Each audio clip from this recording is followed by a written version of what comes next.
পরোটা দিয়ে বারবিকিউগুলো।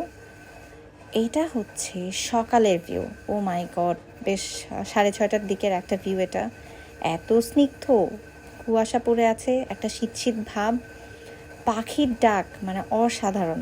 নিচে নামার লোভ আর সামলাতে পারলাম না, নিচে নেমে তো আরও অবাক, দেখেছি শিউলি ফুল পড়ে আছে এরকম থরে থরে, আর গন্ধ শিউলি ফুলের। ও মাই গড, আসলে অসাধারণ একটা অভিজ্ঞতা ছিল এটা। শিশির ভেজানো ঘাসে হাঁটার লোভটাও সামলাতে পারলাম না, হেঁটে হেঁটে চলে গেলাম ওই দিঘিটারের কাছে। এখানে আমি কিছুক্ষণ মাছ ধরার চেষ্টা করেছি, তবে পুরোপুরি ব্যর্থ। যাই হোক, নাস্তা খেলাম সকালে। নাস্তা খাওয়ার পর রেডি টেডি হয়ে সবাই আবার একটু ছবি তুললাম। একদম বাসে ওঠার আগে সবাই মিলে একটা গ্রুপ ফটো। তো এই ছিল আমাদের 24 ঘন্টার অরণ্যবাস, খুবই ভালো ছিল।